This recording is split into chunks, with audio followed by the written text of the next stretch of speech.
I think a combination of a couple of bad misses and obviously a very poor decision to disallow the goal was the key element why we ended up behind, falling asleep in the last couple of minutes. And I mean, after the first, conceding the second was a bit of a blow, but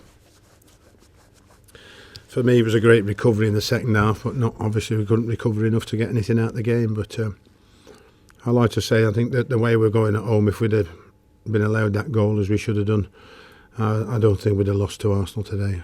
Having won 6 and drawn 1 here in the last 7, the confidence we have here, going up 1-0 up that early would have kicked the lads on, I think, and I think Arsenal would have found life very difficult from there on.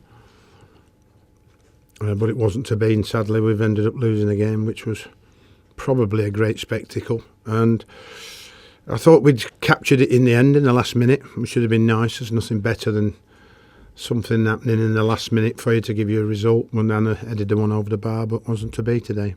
There was no doubt in your mind that the goal should have stood? I have been not really, because I don't see any real point in confronting a referee after a game when you know you're 100% right and he's only got the visuals of when it actually happened, like you mean. So you can really get nowhere by telling him how wrong he's been in terms of what decision he's given. So, so for me, it's more on what we're told at the start of the season, more on what was shown, what is an offside and what isn't an offside. So you base your opinion on your experience and your life as a manager. You base your opinion on what they tell you, and so what they told us means that they've got it horribly wrong, because he wasn't in the eye line of the goalkeeper. He didn't touch the ball. Yes, he was in an offside position, but we've seen so many of those been allowed as goals, and I've never been seen one that's actually been not given.